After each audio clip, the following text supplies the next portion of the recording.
कांवड़ के समय में 100-100 किलो लीटर जल कंधे पर रखे बोलते हैं हर हर महादेव, हर हर गंगे। तो ये जो है हिंदुओं का जयकारा था और इसको मोदी जी ने नारा बना दिया है। तो ऐसा ही नहीं, हमारे हिंदू धर्म का जो है वो शोषण हो रहा है, अपमान हो रहा है, हमारे भगवान महादेव का अपमान हो रहा है। और इसके लिए भारतीय समाजवादी पार्टी ने अब कमर कस ली है और अपने कार्यकर्ताओं को अलर्ट किया है और अपने कार्यकर्ताओं के द्वारा सर्वे भी कराया है कि भाई लोगों का मत क्या है। जब उनके सामने ये बात आती है कि भाई हर हर महादेव का जयकारा नारे में क्यों बदल दिया, क्या ये उचित है? तो सभी लोग कहते हैं ये अनुचित है।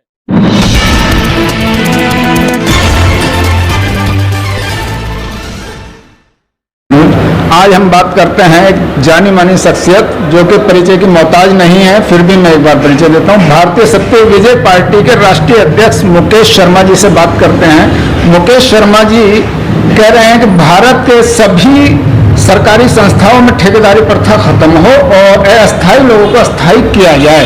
क्या ये संभव है शर्मा जी? ऐसा है जी, सबसे पहले तो भारत न्यूज के सभी दर्शकों को मेरा नमस्कार। ऐसा है, संसार में कुछ भी असंभव नहीं है। ये ठेकेदारी प्रथा क्यों चलाई गई? क्योंकि जो नेता है ना भारत के, उनका पेट नहीं भरता है। अब ठेकेदारी प्रथा में क्या है कि वर्करों का शोषण हो रहा है। जो कर्मचारी है, जो जमीन से जुड़ा हुआ कर्मचारी है, उसका शोषण होता है। क्या शोषण होता है कि ठेकेदार उनको तनख्वाह कम देता है और ठेकेदारी किसी और हिसाब से लेता है। उसमें होता क्या है, वो एक कहावत है ना कि बकरा करता समय बिकता बढ़ता है, उस हिसाब से उस पैसे को ऊपर जाता है। और सोशल जो वर्कर है, जो जमीन पे काम करने वाला है, उसको पूरा अधिकार नहीं मिलता है। हमारी पार्टी ने इसीलिए मांग की कि ठेकेदारी प्रथा को खत्म किया जाए और पुनः से इसको सरकार के अंतर्गत लाया जाए। क्योंकि पहले भी ये सरकार के अंतर्गत ही सारी संस्थाएं थी। धीरे धीरे लोगों ने परिवर्तन किया और मतलब सरकारी संस्थाओं को प्राइवेट करते गए और जैसे जैसे प्राइवेट होती गई वैसे वैसे वर्कर जो कर्मचारी है, जमीनी कर्मचारी है, उसका शोषण होना शुरू हो गया। तो दिल्ली सरकार ने पहले वादा किया था कि हम सरकार में आएंगे तो ये काम सरकारी ये ठेकेदारी खत्म करेंगे। देखिए, ये जो वर्तमान दिल्ली की सरकार है उसका तो कहना ही क्या है। उनका तो झूठ ही खाना, झूठी चबेना, सब कुछ झूठा ही झूठा है। वो कहते कुछ और है, करते कुछ और है। तो केजरीवाल जी की तो बात अलग है। और केजरीवाल जी की क्या, तकरीबन में भारत में जो सरकारें हैं वो अपने वायदों पर खरी नहीं उतरती हैं और इसीलिए कई जगह भारतीय समाजवादी पार्टी को भी इन चीजों का खामियाजा भुगतना पड़ता है। लोग बाग भारतीय समाजवादी पार्टी को भी उसी नजरिए से देखते हैं, लेकिन भारतीय समाजवादी पार्टी झूठ के खिलाफ है। इसका नाम ही सत्य विजयी है, तो सत्य पे चलना चाहती है।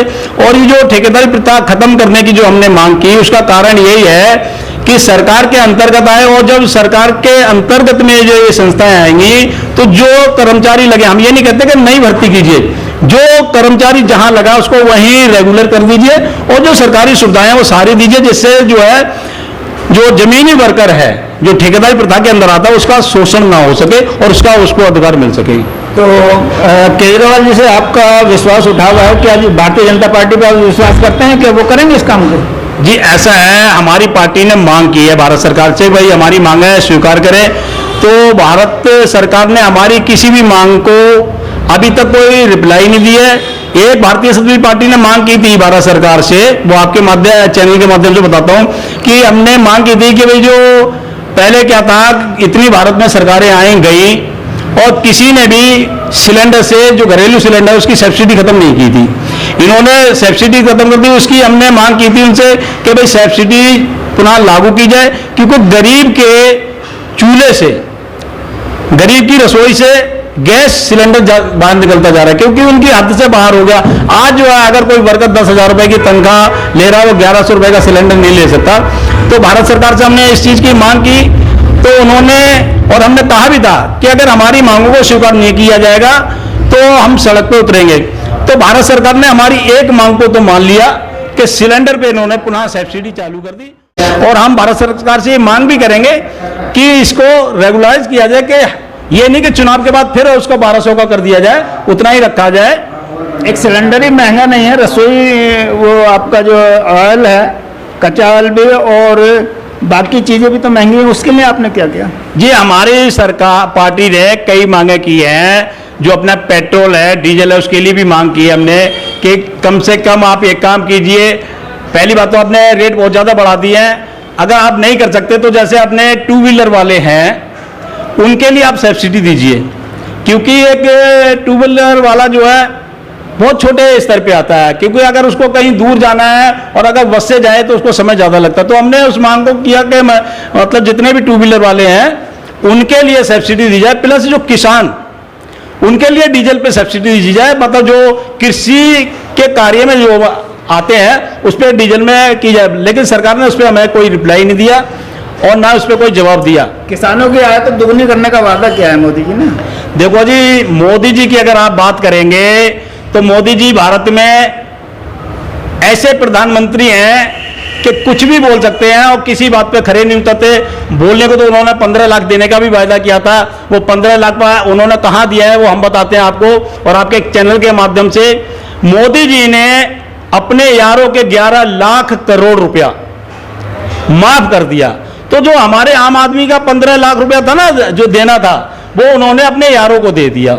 आज अगर हम एवरेज लगाते हैं लगभग में जो 11 लाख करोड़ और हमारे भारत की जनसंख्या जो है 140 करोड़ है, अगर औसतन लगाया जाए तो लगभग 7.5 लाख रुपया जो हमारे गोद में बच्चा है ना उसके भी हिस्से में 7.5 लाख रुपया आता है। अगर एक परिवार में 4 सदस्य हैं तो मतलब उस परिवार के इन्होंने 30 लाख रुपया अपने यारों को दे दिए।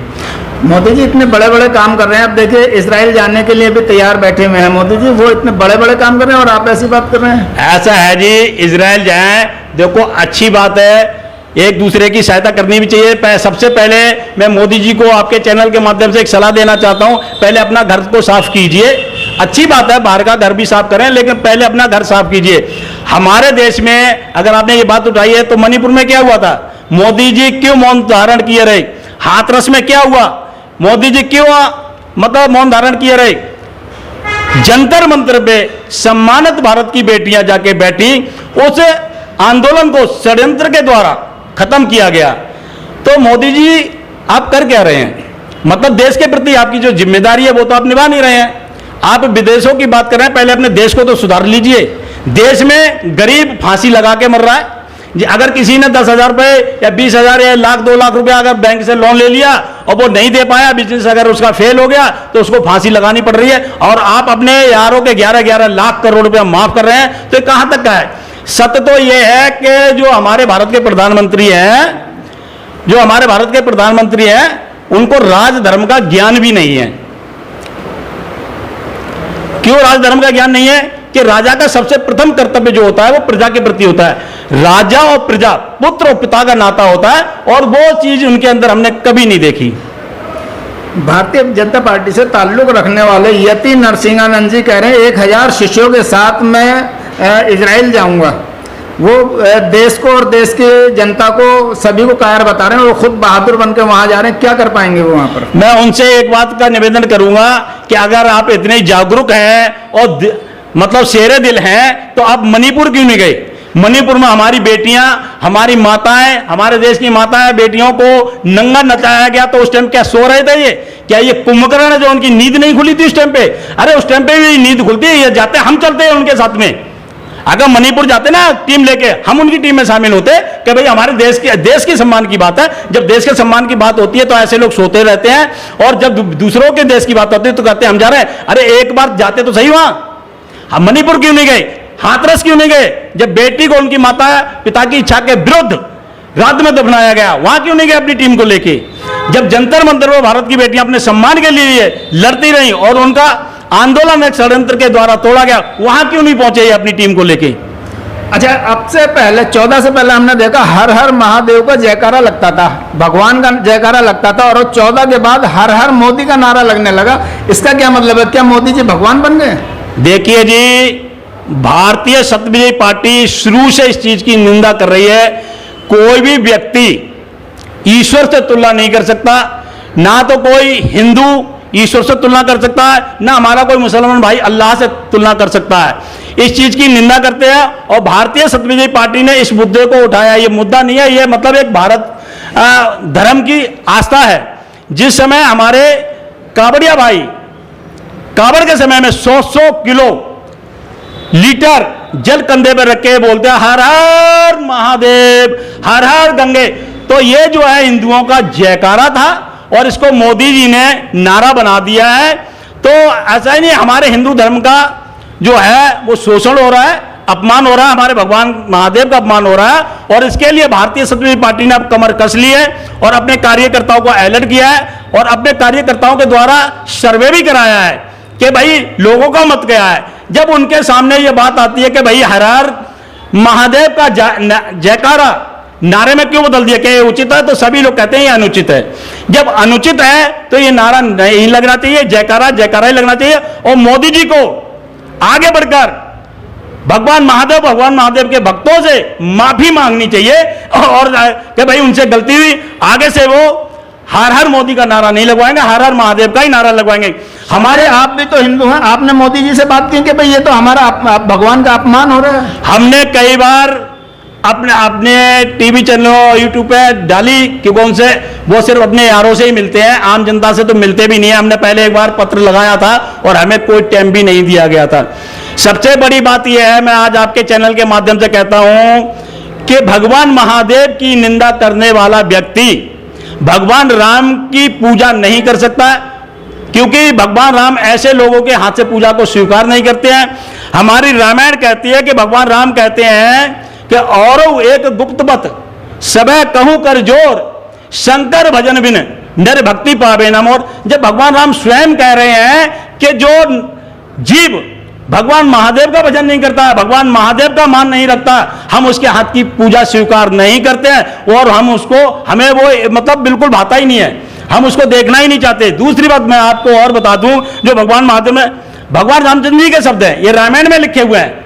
अगर मोदी जी के अंधभक्त अगर उनको सुना सके तो रामायण में लिखा हुआ है, शिव द्रोही मम दास कहावा सो नर मोय सपने नहीं भावा। जब भगवान राम स्वयं कह रहे हैं कि जो भगवान शिव का अपमान करता है वो नर मेरे को भाता नहीं है, तो भगवान महादेव का इन्होंने 10 साल से अपमान करवाया है। और भगवान महादेव का अपमान करवाने वाला ना तो भगवान राम की पूजा करने का अधिकार ही रखता है, ना राम मंदिर में राम मूर्ति स्थापना की। तो शर्मा जी, आप इतनी बड़ी बड़ी बात कर रहे हैं, मोदी जी ने इतना बड़ा मंदिर बनवा दिया, राम मंदिर बनवा दिया, और आप ऐसी ऐसी बातें कर रहे हैं। देखो जी, ऐसा है, ये मोदी जी ने राम मंदिर नहीं बनवाया है, ना योगी जी ने राम मंदिर बनवाया है। ये देश को गुमराह कर रहे हैं क्योंकि इन्होंने तकरीबन भारत की मीडिया को अपने कब्जे में कर रखा है। गुमराह कहां कर रहे हैं? जब तो जनवरी में उद्घाटन करने जा रहे हैं मंदिर। हाँ, मैं उसी का जवाब देने जा रहा हूं। देखिए जी, सुप्रीम कोर्ट को हम नमन करते हैं जिसने राम मंदिर का फैसला सुनाया कि भाई राम मंदिर बनना चाहिए। तो सुप्रीम कोर्ट का फैसला था और जनता का पैसा है। जब जनता का पैसा है, सुप्रीम कोर्ट का फैसला है, तो मोदी जी का इसमें क्या रोल है? मैं पूरे देश से जानना चाहता हूं, मोदी जी से और योगी जी से पूछना चाहता हूं, भाई आपका इसमें रोल क्या है? पैसा जनता का, फैसला कोर्ट का, आप किस बात का रोल रखते हैं? आप कैसे कह सकते हैं कि राम मंदिर आप बनवा रहे हैं? जब पूरे भारत से पैसा इकट्ठा हुआ, चंदा इकट्ठा हुआ, तब राम मंदिर बन रहा है। क्या मोदी जी ने अपने किले बेचे या योगी जी ने अपने किले बेचे? वो बता दो कौन सा किला बेचा है। हमने तो यहां तक सुना है कि राम मंदिर का जो चंदा जोड़ा था, भले ही हमारे पास प्रमाण नहीं है, लेकिन हमने सुना है कि उसमें भी घोटाला हुआ है। आपने तो राम मंदिर में भी घोटाला हो लिया और अब सुनवाई आ रही है कि वहां की जगह भी महंगी कर दी गई है। भाई एक बार बताओ, भक्त कैसे पहुंचेगा? भक्त वहां कोई रहना चाहेगा, कैसे रहेगा? आपने वहां की जगह भी महंगी कर दी। तो मैं ये कहूंगा, राम मंदिर पर ना योगी जी का कोई अधिकार है, ना मोदी जी का कोई अधिकार है, पूरे भारत का अधिकार है, पूरे भारतवासियों का पैसा है, चंदे से मज रहा है। और सुप्रीम कोर्ट को हम कोटि कोटि नमन करते हैं जिन्होंने एक फैसला सुनाया है। और मैं फिर आपके चैनल के माध्यम से कहता हूं, शिव द्रोही ममदास कहावा सो नरमोय सपने नहीं भावा। जब भगवान रामचंद्र जी रामायण में इस बात को कहते हैं तो मोदी जी को कोई अधिकार नहीं है राम मूर्ति की स्थापना करने का। और यह बात हम जन जन में पहुंचाएंगे, जन जन को जगाएंगे। भारत में एक से एक ऋषि मुनि पड़े हैं, ये ऋषि मुनियों की भूमि है। मोदी जी ने मंदिर बनवाया, सब कुछ कर दिया, आप उद्घाटन करने जा रहे हैं, क्यों नहीं आते? मैंने अभी आपको क्या बताया आपके चैनल के माध्यम से, मोदी का कोई रोल नहीं है। ये तो ये है कि मतलब आप ऊपर बैठे तो आप कुछ भी कर लोगे, हैं? आप अपनी मीडिया से कुछ भी बुलवाओगे। जब मैं कह रहा हूं कि सुप्रीम कोर्ट का फैसला या तो मोदी जी कह दें कि सुप्रीम कोर्ट का फैसला मोदी के इशारे पे हुआ है या मोदी के कहने पे हुआ है, मोदी जी इस बात को साबित कर दें। और या फिर मोदी ये कहते हैं भाई चंदा से नहीं बना है, तो आपको मोदी जी पे विश्वास नहीं है? नहीं, इस बारे में हम बिल्कुल विश्वास नहीं करते। राम मंदिर में मोदी जी का कोई रोल नहीं है, कोई नहीं है, ना योगी जी का ना मोदी जी का। और अब जो उद्घाटन होने जा रहा है 14 जनवरी का, हम इसका विरोध करते हैं। हम उद्घाटन का सम्मान करते हैं, हम उद्घाटन का सम्मान करते हैं, समझ लिए मेरी बात को। लेकिन मोदी जी उसका उद्घाटन करें, हम इसका विरोध करते हैं, क्योंकि मोदी जी का अधिकार है, क्योंकि मोदी जी ने 10 साल से भगवान महादेव का अपमान करवा रहे हैं अपने भक्तों के द्वारा। और रामायण बार बार इस बात को चीख चीख के कह रही है। और या तो मोदी जी और योगी जी ये कह दें भाई जो रामायण में लिखा है वो असत्य है, भाई या तो इस बात को प्रमाणित करेगा जो रामायण में लिखा है वो असत्य है। मैं बार बार आपको चौपाई सुना रहा हूं।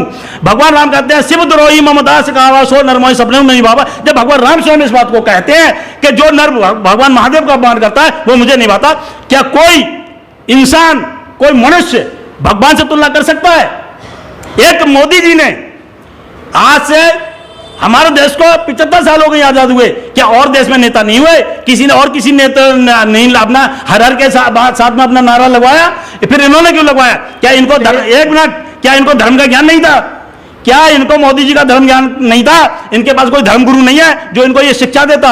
आपके चैनल के माध्यम से एक बात और कहना चाहता हूं, भारत में ऋषि मुनियों का देश है, लेकिन भय बस वो भी नहीं कह रहे हैं, वो भी बोल नहीं पा रहे हैं, क्योंकि हर किसी को यह डर है कि मोदी जी के खिलाफ बोले तो जेल हो जाएगी। मुकेश शर्मा जेल जाने को तैयार है और भारत के लिए मुकेश शर्मा का पूरा जीवन समर्पण है। आपके अलावा 80% हिंदू भाई हैं देश में, तो आवाज तो सभी को उठानी चाहिए थी। अगर ये नारा गलत था तो 80% लोग क्यों नहीं बोले? मैं बताता हूं, हमारे भारत का एक दुर्भाग्य है कि हर आदमी डरता है जब पीछे देखता है कि मेरे बच्चे कैसे पलेंगे, मेरे बच्चों का क्या होगा, क्योंकि मोदी जी ने तो एक वो बना लिया है कि भाई जो मोदी का विरोध में आएगा वो जेल में जाएगा, जो विरोध वो करेगा वो जेल में जाएगा। मैं आपको एक भगवान रामचंद्र जी की वो बताता हूं, इसी बात का अगर आपने कह दिया है तो। हमारे भगवान रामचंद्र जी के आचरण, राम जय श्री राम कहना आसान है, मगर जय श्री राम के चरण बिंदु पे चलना बड़ा मुश्किल काम है। हमारे भगवान राम ने एक धोबी के कहने पे, विरोध करने पे अपनी प्राण से प्रिय पत्नी का त्याग कर दिया था, समझे? और आज भारत के प्रधानमंत्री हैं कि इनका कोई विरोध करे तो उसको जेल में डाल देते हैं। आप श्री राम के चरण बिंदु पर चल के तो देखें, हम भी आपका सम्मान करेंगे। आप राम नाम कहने से क्या होता है? अरे हृदय में राम को उतारिए, हृदय में उनके विचारों को उतारिए, हम आपका सम्मान करेंगे। आप राम नाम, राम को स्वयं ठेस पहुंचा रहे हैं भगवान महादेव का अपमान करके, आप स्वयं भगवान राम का अपमान कर रहे हैं। हरि हर निंदा सुने जो कहना हो तो पाप गोघात से माना, समझे? इसमें यह है, इसका मतलब यह है कि भगवान महादेव, भगवान विष्णु जी का जो अपमान सुनता है वो घोर नरक में जाता है। इस बात को हमारे ग्रंथ कहते हैं। नहीं, यहाँ अपमान कहाँ हो रहा है राम जी का? यहाँ तो राम जी का इतना बड़ा मंदिर बनाया जा रहा है और आप कह रहे हैं अपमान की बात। मैं आपको इस बात का भी जवाब देता हूं। फर्ज कर लो आपका कोई प्राण प्रिय मित्र है और कोई उस पर वार कर रहा है जो आपको अपने प्राणों से भी ज्यादा प्रिय है, और वो उस पर वार कर रहा है, कोई वार कर रहा है, तो क्या आप उसके हाथ का भोग ले लेंगे? क्या उसके हाथ की चाय पी लेंगे? क्या उसके हाथ का पानी पी लेंगे? जवाब दीजिए, मैं आपसे पूछ रहा हूं। अब जब एक बार बताइए, जब मेरा मित्र का कोई अपमान करता है तो मैं उसके हाथ का पानी नहीं लेता हूं, ये तो भगवान महादेव का अपमान है। भगवान महादेव तो भगवान राम को अपने प्राणों से अधिक प्रिय है। भगवान महादेव ने भगवान रामचंद्र जी की माता सती ने माता परीक्षा ली थी, अपनी प्राण प्यारी पत्नी का त्याग कर दिया था भगवान रामचंद्र जी के लिए। अरे इतना प्रेम है उन दोनों में, समझना चाहिए इन लोगों को कि भगवान महादेव का मतलब अपमान करने का मतलब क्या है। अरे किसने कह दिया? हमारे देश में अनेकों राजा महाराजा हुए, एक से एक तानाशाह हुए, सिकंदर जैसे हुए तानाशाह, हिटलर जैसे हुए, किसी ने भी हर हर सिकंदर नहीं लगवाया, हर हर हिटलर नहीं लगवाया। हमारे देश में रावण पैदा हुआ था, उसने भी हर हर रावण नहीं लगवाया। तो भैया आपने ये नारा लगवा के क्यों भगवान महादेव को अपमान किया? भारतीय सत्य विजयी पार्टी इस बात की घोर निंदा करती है और भारतीय सत्य विजयी पार्टी ये कहती है कि अगर इन्होंने भगवान महादेव का अपमान कराया है तो इनको कोई अधिकार नहीं है राम मंदिर की स्थापना करने का।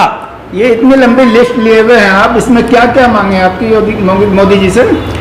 देखिए जी, हमने इसमें कई मांगे की थी। एक तो भारत से सरकार से मांगी थी, एलपीजी गैस के लिए मांगी थी, वो उन्होंने हमारी मांग ली है। उसके बाद में नोटबंदी पे सवाल उठाया था, कई आपने नोटबंदी की, उसमें भारत का कोई मतलब फायदा नहीं हुआ, उसका जवाब मांगा। इस तरह करके 8-9 मांगे हैं। तो फिर 2000 का नोट फिर से बंद हो गया। ऐसा है जी, मोदी जो नोटबंदी करते हैं ना वो देश हित में नहीं करते हैं। जब देखते हैं ना इलेक्शन आ रहा है, अब लोगों ने कुछ नोट इकट्ठा कर लिया होगा, मारो, तो ये ऐसा करते हैं।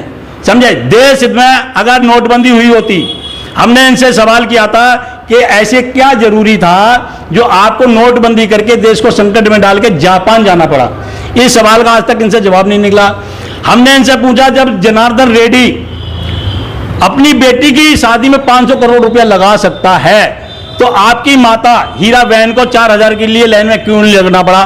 भाई जिस माध्यम से 500 करोड़ रुपया गया, उस माध्यम से 4000 रुपया क्यों नहीं गया? हो सकता है उनका पैसा बैंक में, वो भी चाहती हूँ अपना पैसा निकालूं। नहीं तो आगे तो लाइन में क्यों लगना पड़ा? मेरा मतलब यह है, बैंक से निकालना चाहते हैं, अच्छी बात है। मोदी जी सबको एक समान देखते हैं, इसलिए उन्होंने नहीं, जब मोदी जी एक समान चाहते हैं तो जनार्दन रेड्डी को 500 करोड़ कैसे बना गया? उस समय में मोदी जी का ही बनाया हुआ कानून था कि जिसके घर में शादी है 2.5 लाख रुपए ले सकता है। ये मोदी जी ने कानून बनाया, हमने तो नहीं बनाया। पार्लियामेंट में मोदी जी थे, हम तो नहीं थे। तो ये कानून किसने बनाया? मोदी जी ने बनाया ना कानून। जब आपने खुद कानून बनाया और आप खुद पालन नहीं करवा रहे हो, मतलब एक व्यक्ति जो आपकी पार्टी से संबंधित है, वो जो आपकी पार्टी से संबंधित है, वो 500 करोड़ रुपया अपनी बेटी की शादी में लगा रहा है, और एक आम आदमी को सिर्फ 2.5 लाख की लिमिट। तो ये ऐसे सवाल उठते रहेंगे, ठीक है, और हम मांगे करते रहते हैं और हमारी मांगों को स्वीकार करें। और मैं फिर से कहता हूं, इन्होंने ये नारा लगा के हर हर मोदी वाला ये हिंदू धर्म का अपमान किया है, और मैं इसका विरोध करता हूं। और मेरा पूरा प्रयास रहेगा कि मोदी जी भगवान राम मंदिर की स्थापना करने के अधिकारी नहीं है, क्योंकि उन्होंने भगवान महादेव का अपमान किया है। मैं पुरजोर इसका विरोध करता हूं और लोगों को भी जगाने की कोशिश करूंगा। डीजल पेट्रोल का भी विरोध करते हैं या उसमें कुछ हिस्सा लेकर बैठ गए आप? देखो जी, सरकार उसकी है, ऐसा तो भारतीय जनता पार्टी को किसी में नहीं चाहिए। बस ये है कि हमारी देश की जनता को वो सुविधा दे दें, वो ही हमारे लिए बहुत है। भाई 60-70 रुपए से और 100 रुपए पहुंच गया डीजल पेट्रोल, तो उसका विरोध क्यों नहीं कर रहे आप? बिल्कुल विरोध नहीं, बिल्कुल विरोध कर रहा हूं जी। मैंने लेटर रख के लेटर लगाया, एक बार नहीं 3 बार लेटर लगाया। आप अगर कहोगे तो मैं लेटर भी दिखा सकता हूं। और हमने इन चीजों की मांग की है, इस पर इन्होंने जवाब नहीं दिया। हमारी पार्टी इन बातों पर भी आंदोलन करेगी, चुप नहीं बैठने वाली है। LIC में क्या कह रहे हैं आप?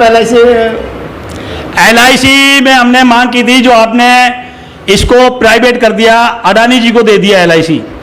पहले हमारे देश में एक संस्था आई थी, सहारा इंडिया, उसने पता नहीं कितने गरीबों का धन खा लिया। तो हमने LIC में मांग की थी कि भाई LIC पुनः सरकार के अंतर्गत लाई जाए, जिससे जो गरीब का पैसा है वो उसका सेफ रहे। ऐसा ना हो कि अडानी जी भी भाग जाए। प्राइवेट होने पे क्या नुकसान है? देखिए, जब से रेल प्राइवेट हुई, रेल में कितनी अच्छी गाड़ियां आ गई, खूबसूरत गाड़ी आ रही हैं। लेकिन क्या किराए के बारे में बात नहीं करोगे आप? किराए के बारे में बात नहीं करोगे? ये नहीं कहोगे जो 3 रुपए की प्लेटफॉर्म थी वो आज 50 की हो गई, इसकी बात नहीं करोगे आप?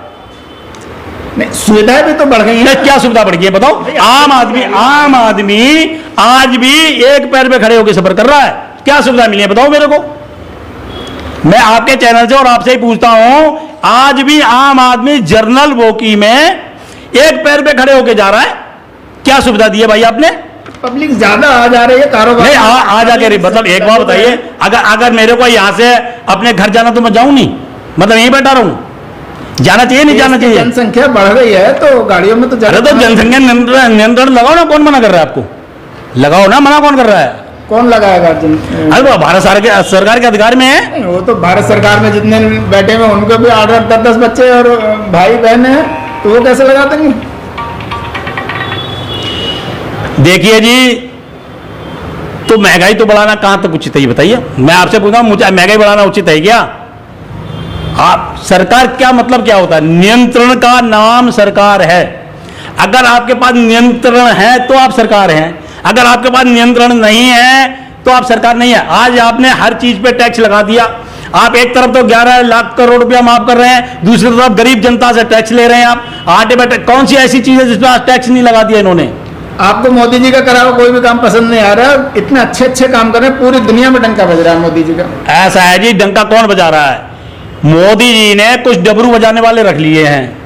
जैसे पहले हमारे गांव में जो जादूगर आया करते थे ना, वो 3-4 दूर तक डमरू बजाते थे, पब्लिक इकट्ठी हो जाती थी, तो वो डमरू की धुन सुन के। और हमारे देश में मैं बताता हूं कि जनता का भगवान ने दिमाग सोचने के लिए, आंखें देखने के लिए, कान सुनने के लिए दिए। हमारे देश की जनता कान और आंख का तो इस्तेमाल कर रही है, लेकिन दिमाग का इस्तेमाल नहीं करती।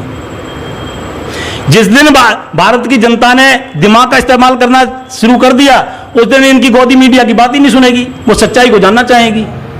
मीडिया तो सब कुछ दिखा रही है, जो मोदी जी अच्छे अच्छे काम कर रहे हैं और मीडिया दिखा रही है उसको। आप कैसे मीडिया ने तो ये भी दिखाया, जो हमारे गृह मंत्री जी ने कहा था कि जी मैंने 3 दिन युद्ध रुकवा दिया, और बाहर आके फिर उन्हीं के सचिव को, प्रवक्ता को ये कहना पड़ा जी ये बात ठीक नहीं है, लेकिन मीडिया ने तो चला दिया ना वो। भाई मीडिया का एक फर्ज और भी है, आप भी मीडिया वाले हैं, कि भाई उसकी तह तक जाएं तब खबर दिखाएं। जब एक बात बताइए, सुनिए मेरी बात को, अगर वो सचिव बाहर नहीं आते, वो आके नहीं कहते, तो पब्लिक ने तो मान लिया भाई इन्होंने 3 दिन का युद्ध रुकवा दिया। मैं गलत कर रहा हूं तो बताइए आप।